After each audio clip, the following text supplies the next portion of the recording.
There are stories in the Bible that never truly belong to the past. There are faces, words, and actions, though they took place thousands of years ago, that still reflect our lives today. And one of those faces is Judas. Judas is not merely a man, he is a symbol of a choice, a life lived beside the light, yet choosing to walk into the darkness. A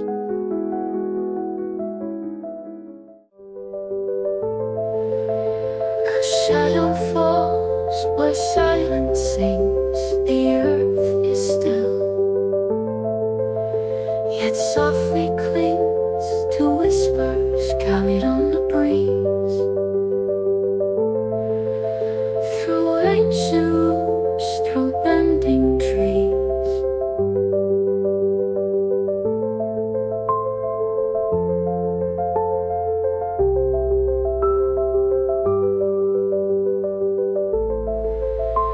a light breaks through the heavy veil. A story carved in time so frail. Each stone it speaks, each leaf it cries. The echoes of the sacred skies. Oh, hear the voice of ages gone, a hand that threads the dusk and dawn. It calls us back, it pulls us near, to find the truth in what we hear.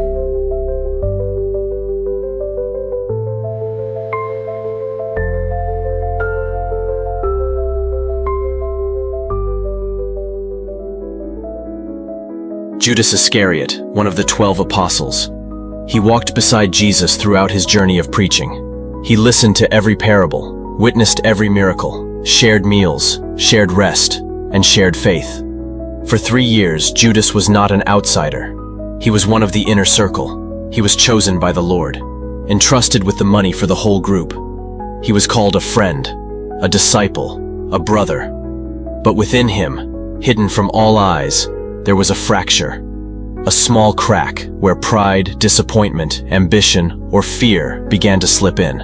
And then, a decision was sown in his mind, like a seed from the depths of hell. From the Bible, the devil had already put it into the heart of Judas, son of Simon Iscariot, to betray the teacher. John chapter 13, verse 2. That night, in the Garden of Gethsemane, the air grew heavy. Jesus was praying. His sweat fell like drops of blood. The disciples had fallen asleep. Jesus knew what was coming. He did not run. He did not hide. And then, torchlight, rushed footsteps, the clashing of metal. The soldiers arrived, and leading them, none other than Judas. He carried no sword. He raised no shout. He walked up to Jesus and kissed him. A kiss, gentle, intimate. No one could have guessed. It was the sign of betrayal. No one could have imagined that a gesture once full of love had become a weapon of darkness. From the Bible, the one I kiss is the man, arrest him. Matthew chapter 26, verse 48. And Jesus asked, Judas, are you betraying the Son of Man with a kiss? Luke chapter 22, verse 48. That question, it was not a harsh accusation. It was the cry of a heart, a teacher, a friend, one who had loved to the end. Jesus did not stop Judas. He allowed himself to be betrayed by a kiss, because true love does not force. Jesus let his love be wounded, because he honors human freedom. Judas kissed the Lord, but his heart no longer belonged to him. That kiss became the image of sin, disguised in the appearance of righteousness. When we read about Judas's kiss in the Garden of Gethsemane, we often think, that was the moment he betrayed the Lord. But in truth, the betrayal did not begin in the garden. It did not begin when he placed the kiss on the master's cheek. It did not begin when he accepted the silver coins. That betrayal began quietly, deep within the heart, from a small fracture unseen by anyone. Perhaps it started with moments of doubt, when he wondered why Jesus didn't use his power to rise up in force. Perhaps it was disappointment, when Jesus did not match the image of the Messiah Judas imagined, strong, political, victorious. Perhaps it was after a rebuke, or when he compared himself to the other disciples. And then, a little envy, a little hurt, a little pride, a little doubt. None of it seemed large, but no one cleared it away, and it grew. Until one day, he acted. He went to those who opposed the Lord, and he asked one cold, heartless question. "What will you give me if I hand him over to you?" Matthew 26:15. They answered, 30 pieces of silver. That was enough.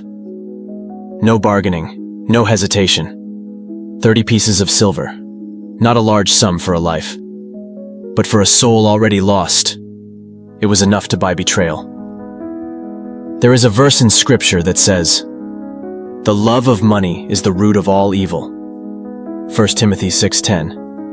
And in Judas, we see the love of money, love of self, love of one's own ideals, slowly overpower the love he once had for his teacher. The story of Judas shows us this. Sin rarely begins with a great, bold act.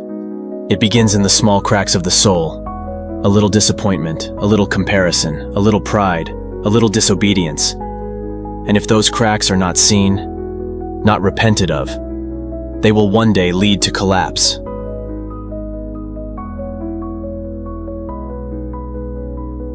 But then, things did not unfold as he had imagined. When he saw Jesus condemned, beaten, and taken away, Judas's heart broke open. He could no longer wear the mask of cold indifference. He trembled. He ran.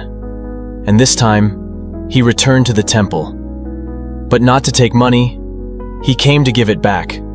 From the Bible, "I have sinned," he said, "for I have betrayed innocent blood." But they replied, "What is that to us? That's your responsibility." Matthew 27:4. They rejected him. No one comforted him. No one forgave him. But Jesus was different. Jesus was still waiting. If Judas had turned back, if he had run to the cross, if he had fallen at the feet of his Lord, he might have been forgiven, just as Peter was forgiven. But he did not believe in mercy. He chose to end his life, not because there was no way out, but because he had lost faith. The tragedy of Judas was not only his betrayal. His greatest tragedy was that he did not dare to return.